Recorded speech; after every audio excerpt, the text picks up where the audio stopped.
بسم اللہ الرحمن الرحیم۔ روزانہ واقعات اور اسلامک ویڈیوز دیکھنے کے لیے ہمارے چینل کو سبسکرائب کر لیں۔ ایک سعودی شخص نے فلپائن کی ایک عورت سے چھپ کر شادی کی۔ وہ شخص پہلے ہی شادی شدہ تھا اور پہلی بیوی کے ساتھ اولاد بھی تھی۔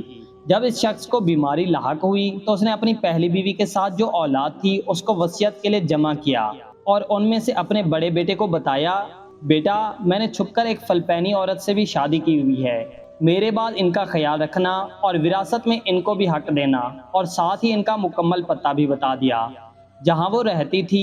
کچھ دن بعد وہ شخص وفات پا گیا تو اس کا بیٹا قاضی کے پاس گیا اور پوری تفصیلات بتا دی۔ قاضی نے حکم دیا کہ فلپائنی عورت کو بھی یہاں پیش کریں، تو بڑا بیٹا اپنے والد مرحوم کے دیے ہوئے ایڈریس کے مطابق فلپائن پہنچا۔ بڑی مشکل سے اس گلی میں پہنچا جہاں وہ رہتی تھی اور اس عورت سے ملاقات ہو گئی۔ اس عورت نے اقرار کیا کہ میں وہی عورت ہوں جس کو تو تلاش کر رہا ہے، اور مجھ تک یہ خبر بھی پہنچی ہے کہ میرے شوہر کا انتقال ہو گیا ہے۔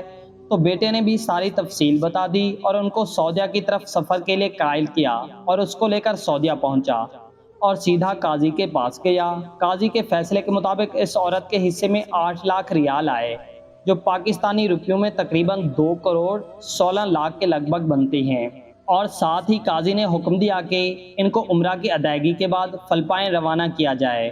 بڑے بیٹے نے ایسا ہی کیا۔ اس کے واقعے کے ٹھیک 4 سال بعد بڑا بیٹا فلپائن اپنی اس ماں سے ملنے اور حال احوال پوچھنے کے غرض سے گیا، تو وہاں پہنچ کر اس کو بہت تعجب ہوا کہ اس کی ماں اتنی بڑی رقم وراثت میں ملنے کے باوجود وہی پرانے خستہ حال مکان میں ہی رہ رہی ہے۔ اس نے وجہ دریافت کی تو ماں جی اس کا ہاتھ پکڑ کر ایک جگہ پر لے گئی جہاں ایک بڑا اسلامی ادارہ قائم تھا۔ وہاں حفظ القرآن کا شعبہ بھی تھا اور یتیم خانہ بھی۔ ماں جی نے کہا، بیٹا سر اٹھا کر ادارے کے بورڈ کی طرف دیکھنا۔ بورڈ دیکھ کر بیٹے کی آنکھوں میں آنسو مر آئے، کیونکہ بورڈ پر ان کے والد کا نام لکھا ہوا تھا۔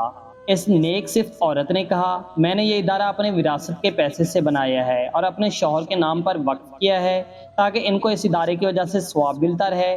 یہ تھی سچی محبت، ورنہ اس پیسے سے وہ ایک عالیشان بنگلہ بھی بنا سکتی تھی، پر انہوں نے سوچا کہ بنگلہ تو عارضی چیز ہے، البتہ یہ اسلامی ادارہ ان کے اور ان کے شوہر کی آخرت میں کام آئے گا۔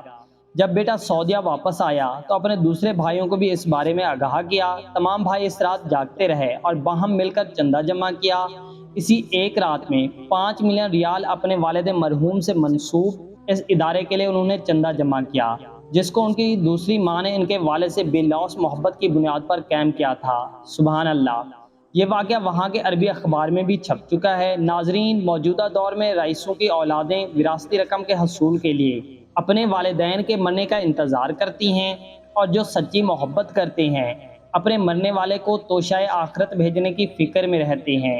حضرت ابو سعید مالک بن ربیعہ فرماتے ہیں کہ ہم حضور صلی اللہ علیہ وآلہ وسلم کے پاس موجود تھے کہ اتنے میں بنو سلمہ کا ایک شخص آیا اور اس نے نبی کریم صلی اللہ علیہ وآلہ وسلم سے دریافت کیا، یا رسول اللہ، میرے والدین کی وفات کے بعد بھی ان کے ساتھ حسن سلوک کی کوئی صورت ہے جس کو میں اختیار کروں؟ فرمایا، ہاں، ان کے لیے دعائے استغفار کرنا، ان کے بعد ان کی وصیت کو نافذ کرنا، ان کے متعلقین سے صلح رحمی کرنا اور ان کے دوستوں سے عزت کے ساتھ پیش آنا۔